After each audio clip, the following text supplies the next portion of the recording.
Hello there and welcome back. I will be now giving a more in-depth view of WrestleMania 36 because of course I've been doing it the last two nights and obviously now I'm not quite caught up in the emotion of WrestleMania. I thought this would be a good chance to go over the matches now I've had time to think about them a little bit more. So night one, of course, we started with Cesaro Drew Gulak on the pre-show, and the match again only got about 5 minutes, so there's not really a lot to report on. The two had a pretty solid match though. I mean, 5 minutes, two very good grapplers, and yeah, Cesaro picked up the win quite predictably, I thought. And yeah, I mean, there's not really a lot you can say about a 5 minute match really when it just felt like a match that probably belonged on TV. But it's good to see both men got an opportunity on the pre-show, and both men are extremely underrated wrestlers who probably should be higher up the card than what they are. And then we got to the Women's Tag Team Championships, the Kawaki Warriors versus Alexa Bliss and Nikki Cross. And this was pretty good. I mean, it was an interesting choice to open up the night, I thought personally. Women's tag team title match, but the match was fine. I mean, there was some good stuff in the match, like a couple of nice pinfalls broken up by finishing moves as well. Of course, Kawaki Warriors have been tag champions now for nearly 6 months before this match, but happy to see Alexa Bliss and Nikki Cross get the win, and they're very good together, the two are. So, yeah, I mean, I think, this was a fair match, and of course, I'd say it was quite solid, to be fair. Probably a pay-per-view worthy match at least, so yeah, I mean, fair play to Alexa Bliss and Nikki Cross. Next up, you had King Corbin v Elias. Probably the match that I cared the least about coming into this show, to be honest. I didn't even know if Elias was going to compete. I was actually thinking when Corbin was saying Elias won't be able to, someone else might come out and have a match with him. But no, I mean, Elias actually got the victory in a match that was okay. I mean, the win that he got in the end was a bit controversial. Like, he rolled up holding the tights, but Corbin did try and cheat before that as well, so I guess it's just a one-up. Of course, Elias started the match by also hitting him with the guitar, so that was also a bit of an equaliser. But yeah, I mean, King Corbin Elias just does not sound a WrestleMania match. No offence to both guys. I mean, they're both quite good, but a WrestleMania worthy match, I'd probably say not. But yeah, Elias got the win, and I guess it was fine. It was just kind of there to make up the numbers on the card, I thought. But fair play to Elias. Next up, you had the Raw Women's Championship match between Becky Lynch and Shayna Baszler. The match was good as everyone knew it would be. I mean, it was quite a competitive back and forth match, but I mean, the result is, I think, the thing that is the talking point here, and unfortunately, I don't agree with the result. I mean, Becky's title run should have came to an end here. She's been champion for a year now, and it would have been the perfect time to pass the title on to someone like Baszler, who's got a lot of momentum. Of course, she eliminated the entire Raw Women's division in that Elimination Chamber match to get this opportunity. So I don't see why she didn't win the title here, to be honest. But you still can't argue Becky's still very good. So I guess, we'll see if the feud continues or not, or where Becky goes from here with a title run, which has been going on over a year, of course. And what happens? It will Shayna Baszler now. She most probably will be called up to the main roster, and maybe the feud will continue with the way Becky won. Of course, it was like a roll-up. So, yeah, the match was good as we all expected, but I think the result is the main talking point, which is going to disappoint people. And next up, you had the Intercontinental Championship match with Sami Zayn and Daniel Bryan. Now, I think at this point, most people would have forgotten Sami Zayn is actually a very good wrestler. If you've watched him in NXT and you've managed to watch his match against Kevin Owens at Battleground 2016... you'll know how good Sami Zayn actually is. We've not seen a lot of it on the main roster, which is a shame. But, I mean, most of the match was just Sami Zayn running away from Daniel, frustrating him and, angering the babyface. But there was a lot of outside interference as well, I guess, and that was kind of revolved. So, I mean, Sami Zayn getting the win was big. It's probably the biggest win of Sami Zayn's main roster career. So, fair play to Zayn for that and giving him the win. But it's just a shame they didn't let these two have a wrestling match, because these two are capable of stealing the show if given the time, but they just didn't really prioritise this sort of match, which is a shame. But it's at this point you kind of forget that Sami Zayn is actually a very good wrestler. But the match, I think, as a wrestling match, could have been better. But still, though, I mean, there was nothing wrong with the result. I mean, I'm on board with Sami retaining and obviously it continuing, Sami's run continuing.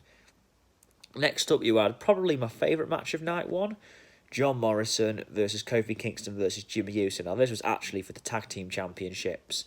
but one man was representing each team. You had John Morrison representing Miz and Morrison, you had Kofi Kingston representing the New Day, and Jimmy Uso representing the Usos. There were some very good spots in this match. I mean, John Morrison's Starship Pain off the ring post onto Jimmy Uso on the ladder was great, and Morrison tight walking the rope and hitting a Spanish Fly was brilliant. And yeah, there was some real good moves. All three men are high flyers, which in a ladder match is just brilliant. I mean, that sort of style really makes a ladder match flow, and we've seen some classic WrestleMania ladder matches over the years. So yeah, I thoroughly enjoyed this match. Probably my favourite match of night one. And of course, the finish was what the talking point was. John Morrison actually won the match due to some really weird way, actually. I mean, but all three men were brawling for the championships. Morrison fell, and then he actually received the championships in his hand while he fell. So a bit of a lucky escape, I guess, for Miz and Morrison. But they got the win nonetheless. And yeah, the match was very good. But I mean, a triple threat ladder match between three high flyers always sounded good. So yeah, a good win for Miz and Morrison, of course. Morrison, who represented them too. And then, of course, you had Mojo Rawley, who beat R-Truth for the championship. Wasn't a scheduled match, but it took place where R-Truth was running away from everybody and ended up running into the only two people in the arena, which is where he went to hide, which was a questionable strategy, I think, from R-Truth. And then Gronk actually originally went for the cover, but Mojo double-crossed him, and then Mojo beat Truth for the 24/7 championship. I really like this. The 24/7 championship is very entertaining, and, you know, it's R-Truth has been so good in these sort of segments, and now Rawley's a champion, but you know, this is you got to add a bit of comedy now and then. And next up, you have a match that I was very looking forward to when it was announced. Kevin Owens v Seth Rollins. Now, this feud's been building for months and months, ever since Rollins' heel turn. And yeah, this match was good. I mean, of course, originally we had a DQ finish when Seth hit Kevin with the ring bell, which was, if it ended like that, there would have been a lot of rage from the fans, I imagine, but that never actually happened. The match restarted. Owens got on the mic and demanded Seth get back to the ring, and he did. And Owens actually picked up the win in the end with one of my favourite spots in the night. He nails Seth with a ring bell. Seth lands on the announce table. Owens goes to the top of the WrestleMania sign and elbow drops Seth through the table, which was amazing. And then he puts him in the ring, hits a stunner, and Owens picks up a win. And I think the babyface Kevin Owens needed a much-needed win like this over a heel Seth Rollins, but I'm sure both men will have good things ahead going forward. Both men extremely talented, and yeah, I'm really enjoyed this feud, and I'm glad there was no interference. It was just a pure one-on-one between two good wrestlers, and yeah, the match was good. I mean, I imagine if there was a crowd, they would have got behind this match as well, so maybe an atmosphere would have added to it. But yeah, no, fair play to Owens, big win for him.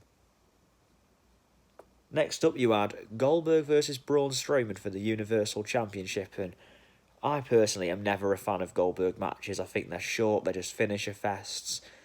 I just don't really get on board, and this was the same, really. I mean, it was just a pure finisher fest, and I thought they might be waiting for Roman Reigns to return so Goldberg and Reigns can have their planned match, but no, Goldberg, I imagine, wasn't going to stick around past WrestleMania, which we all maybe thought.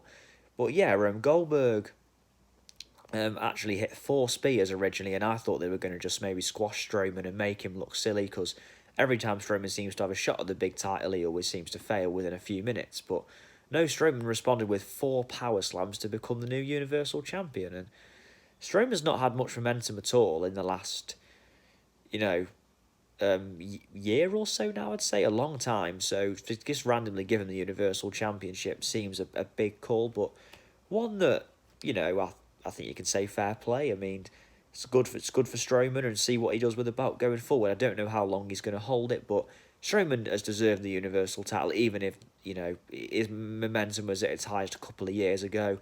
Better late than never, I guess. So yeah, Strowman wins, and Goldberg probably will be gone for a long time. Maybe even forever, who knows at this point. And then you had AJ Styles versus The Undertaker in a Boneyard match, and fair play to WWE's creative team. This must have taken a lot of time and effort for them to film, but this was very, very, interesting. I mean, it was just bizarre from start to finish, but I mean, I personally really enjoyed it looking back. On the night, I wasn't too sure how I felt when I was watching it, but looking back, I really enjoyed it. I mean, Biker Taker, who we've not seen since 2003, came back, and Taker looked in much better condition actually this year. I mean, obviously it was kind of covered up with the whole, you know, the whole thing had been pre-recorded, and the fact is Biker Taker, he doesn't look maybe as bad as he does as a Phenom, but yeah, I mean, AJ played the heel really well. I really enjoyed AJ's entrance when he came out and mocking Taker with the whole Taker's music and him getting pulled out of the casket and then it cut into his music. That was really cool. And then Undertaker's entrance as well was very good when he biked towards the graveyard as well. And the match was good. I mean, I liked how AJ was, keeps bringing up Michelle McCool for some unknown reason in this feud. He's kept bringing up Undertaker's wife. No one knows why. And yeah, Taker actually won the match. It looked like AJ was going to win the match at one point. He kept calling Undertaker old, and then he knocked him into the grave after hitting him with like a spade, I believe it was, a shovel, and then he looks like he's about to win, and then bury Undertaker alive, and then Taker just randomly appears behind him, and yeah, that was really bizarre. And then from there, Taker chokeslams AJ off some building, and then he just toys with him, big boots him, and then buries AJ Styles, and walks off, and the gravestone says AJ Styles, rest in peace. And then we cut to Undertaker just riding off, and AJ Styles' glove appears at the end, sticking up. And whatever you want to say about this match, it was bizarre, but it wasn't actually the most bizarre thing of the whole weekend, and we'll get to that soon. But yeah, Undertaker picks up the win in a buried alive match, which rarely ever happens, but yeah, we're interested to see what happens with AJ Styles from here, and what if Taker is going to stick around. And I personally hope this is Taker's last match. I mean, his last match for me should have been a while ago now, so I don't want to see too many more Undertaker matches, that's for sure. And now we enter night 2, and pre-show match, Liv Morgan versus Natalya. On paper, certainly not an interesting match as Cesaro versus Drew Gulak on night 1, but it actually wasn't too bad. I mean, it got longer than that match, interestingly, as well. And it's actually Liv Morgan picked up a surprise victory with a roll-up on Natalya. But Liv Morgan sold really well in this match, to be fair, to really put over Natalya's moves.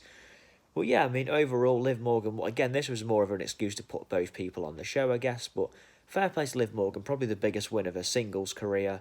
And Natalya, of course, she's a veteran at this point. She can probably afford a loss at WrestleMania, even if it was on the pre-show. And next up, you had the NXT Women's Championship between Rhea Ripley and Charlotte. Now, this match was very good. Probably, for me, better than the Becky Lynch-Shayna Baszler match. And Charlotte picked up the win, which I think I'm not too surprised about. Charlotte going to NXT will help build the Wednesday Night Wars between NXT and AEW. I believe, of course, the NXT have already recruited Finn Balor in the last few months, and now they're going to get Charlotte Flair. That's big. I mean, the match was good. I mean, the match was basically Charlotte just targeting Rhea Ripley's knee at every opportunity, and Ripley sold the injury very well. It was a figure eight which put Rhea Ripley away, which wasn't a surprise, really, bearing in mind she was working on Rhea Ripley's knee, the entire match. And the figure eight was enough, but, I mean, yeah, fair play to Rhea Ripley. She more than held her own against Charlotte, and I'd more than happily see these two face each other in the future. This was a much better opening match than night 1, but I mean, again, they started night 2 with also a women's match, which was interesting as well, but fair play to Charlotte and Rhea Ripley. They both put on a very good match. Yeah, Charlotte's got a good Mania track record in terms of producing matches and a Mania win-loss record, really, so yeah, another one to add to the collection here, and this is the only beginning for Rhea Ripley as well. Next up, you had Aleister Black v Bobby Lashley, and like Corbin v Elias on night 1, I wasn't really too invested in this at all. I really like Aleister Black, but I don't think he's been built up too well on the main roster. I think he probably should have had a bit more of a push by now. I've never been a big Bobby Lashley fan, I hate to say it, but the match wasn't bad. I mean, Aleister Black won the match, which was the only way WWE probably should have gone with the result here. Aleister Black won the match off a Black Mass. Lashley went for a spear, and Black countered with a great Black Mass, which was a good ending, because that's the move I kind of wanted to see him win the match with, countering Lashley's spear. But yeah, I mean, both men did what they could, I guess. I mean, Lashley largely dominated, as heels usually do, and Black just came back with his big moves. And they teased a bit of a breakup between Lana and Lashley at the end as well. Lana demanded Lashley go for a spear instead of the Dominator, and Black just, obviously countered with a Black Mass and won. And then they teased at the end there might be a bit of a breakup story between Lashley and Lana, which will be interesting, I guess, if they go ahead with that. So we will see in the coming weeks.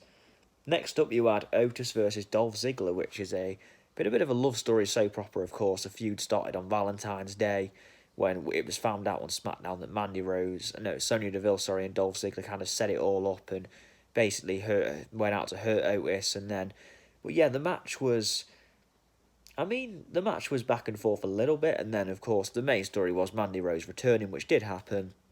She returned, slapped Sonya Deville, low blows Dolph Ziggler, and yeah, allowed Otis to pick up a victory, and Otis and Mandy Rose shared a kiss at the end as well, so the love story ends with the good guy winning, which was always what I think most people wanted to happen. But yeah, Otis Dolph Ziggler again doesn't really sound like a WrestleMania match, but both men did the best they could, really, and yeah, fair play to it. It was a good moment and everything. It's something we kind of needed to ignite a bit of happiness to the night as well. Next up, you had Edge versus Randy Orton in a last man standing match. Now, this is Edge's first match in 9 years in the company, and I think WWE really went out their way to make this match. This match took place everywhere other than the ring. The only thing that did happen in the ring really was the start of the match. Randy Orton's music's playing, and Randy Orton was disguised as a cameraman, and he comes behind Edge and hits him with an RKO out of nowhere. In fact, he hit him with 2 RKOs, because once Edge got back up, he was hit with a second. Now, my only main issue with this match was it went for far too long. For an Edge return match, WWE should have made this about 10-15 minutes, but to have a match that was about 35 minutes for Edge's first in 9 years, don't get me wrong, Edge looked good. Edge held his own in the ring, he did look good, but to have his return match go as long as it did was a bit too far for me. But yeah, the match was okay. There was a lot of hard hitting, but there wasn't many big moves. It was a lot of unnecessary punching and kicking and stuff like that, and like long counts. But yeah, it was good to see them go. It's like a parking lot brawl match you get on one of the SmackDown versus Raw games where they just went everywhere in the back, and that certainly made for a good watch. And of course, if you're an older WWE fan, it was good for the nostalgia. Edge and Randy Orton, of course, have good history as a tag team and in terms of matches. And yeah, this was good enough, but Edge picks up a win, which was very predictable. They were never going to make Edge lose his return match.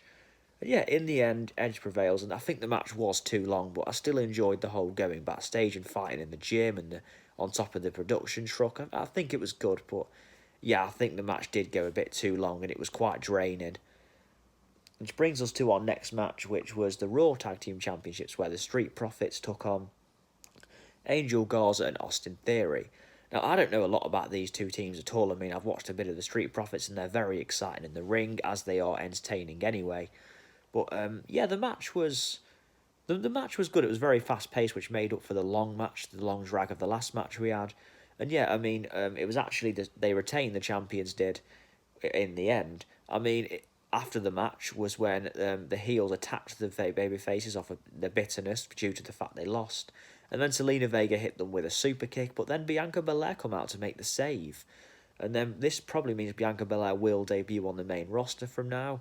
Bianca Belair had a very impressive performance in this year's Royal Rumble, and I do really like the look of Bianca Belair, so I'd be more than happy if it's come up to the main roster. Whether she just sticks with the Street Profits in like a 6-person tag team, or whether she goes in singles action, I'd probably prefer her to go in singles action, is yet to be seen. But yeah, not a bad match, and it was fast-paced, and the Street Profits picked up I'd say a deserved victory in the end. Next up, we have the SmackDown Women's Championship, where it was Bayley, Sasha Banks, Lacey Evans, Tamina, and Naomi. In what was a Fatal 5-Way elimination match, and I thought it was okay. Fatal 5-Way elimination matches have a tendency to be quite rushed because they've got to get everyone done. This actually had quite a slow pace. First elimination was Tamina. Everyone teamed up to eliminate. Everyone hit their signatures. Then all 4 women piled up on her to make the cover to eliminate the biggest threat, which probably was the right decision for them all to do. So yeah, Tamina eliminated first, and then you had a little bit of tension started to be teased between Sasha Banks and Bayley, but nothing came of it.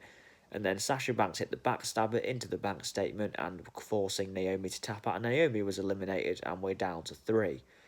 And then we get down to Bayley, Sasha Banks, and Lacey Evans, and Bayley and Sasha Banks start to have a bit of tension. Bayley accidentally knees Sasha Banks in the corner, and that causes a bit of a row.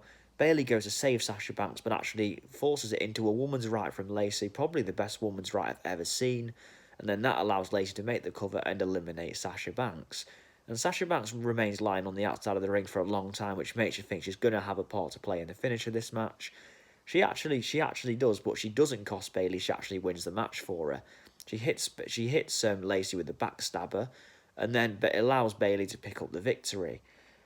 I mean, I thought this was an opportunity to maybe have Bayley and Sasha betray each other. I think WWE have wasted so many of them opportunities now that we probably wouldn't care when it actually happened. But yeah, I mean, this was, I feel like a bit of a missed opportunity, but, it's one of them. Bayley retains again. Bayley's also been SmackDown Women's Champion for a very long time, and they allowed her to retain tonight as well. But yeah, I mean, fair enough, I guess. But I think Sasha Banks will betray Bayley going forward. After the match, she kind of saw that she didn't look too happy, so I can definitely see her betraying her going forward. And next up, we have John Cena versus the Fiend Bray Wyatt. And as I mentioned earlier, why Taker versus AJ Styles was not the most bizarre thing on the show. Well, get ready for this. This was absolutely, it was not a wrestling match at all, for one. It was one of the most bizarre things I've ever seen. You'll either love it or you'll hate it, I think it's fair to say. Basically, John Cena makes his way to the ring, and then Bray Wyatt appears in the Firefly Funhouse, and then he brings up all of Cena's past. He does the whole ruthless aggression when Kurt Angle called out John Cena on Cena's debut in 2002. And then he does, at the end of it, he did an Eric Bischoff segment where he was calling out the coolest guy. And John Cena came out in an NWO shirt playing air guitar with a spray-painted belt, which was really fun, really funny. And you've also had them going back to the match 6 years ago where Bray Wyatt offered John Cena a chair at WrestleMania to hit him with. And this time John Cena tried to hit him, but Bray disappeared. And after all this, eventually the Fiend does appear in the ring. And yeah, then the Fiend hits the Mandible Claw, Sister Abigail. And the Fiend gets the win, but this was a compilation of just bizarre things. I couldn't wrap my head around it when I was watching it, and I still can't now. I still can't wrap my head around this match. But it was interesting, that to say the least. You'll either love it or you'll hate it. And I'm undecided on which one I actually do. But it was certainly a way to put the Fiend over, I guess, in a way. And just basically... And there was also a fake Mr. McMahon as well in this, who was winding up Cena. I don't even know what more to say. You'll have to check this one out for yourself. It's so hard for me to describe to you over this, but oh, it's crazy. But the Fiend did win, and that was the end of that. And yeah, the main event is Drew McIntyre versus Brock Lesnar, and Brock Lesnar seems to mix a lot better with smaller athletic wrestlers, and this match didn't go too long. I mean, as we kind of predicted, this was just a bit like the Strowman versus Goldberg match, bit of a finisher fest really. Straight away, Drew hit a Claymore, Lesnar kicked out. Lesnar hit an F5 and Drew kicked out at 1, which really would have been a bit of ego damage to Brock Lesnar's F5, which usually pins people at the first attempt. But yeah, I mean, I think Lesnar hit 3 F5s, which Drew kicked out of, and then Drew responded with 3 more Claymores eventually to pick up the victory. I mean, yeah, I'm very happy for Drew McIntyre. I imagine if there was a crowd at this show, they would have erupted for Drew McIntyre having his moment, which is thoroughly deserved for how hard McIntyre has worked to get to this moment. But yeah, I mean, great for Drew. I mean, I'd love to see Drew with a long title run and to be champ. Yeah, a long title run and to put on some very good matches, which we know Drew is capable of doing.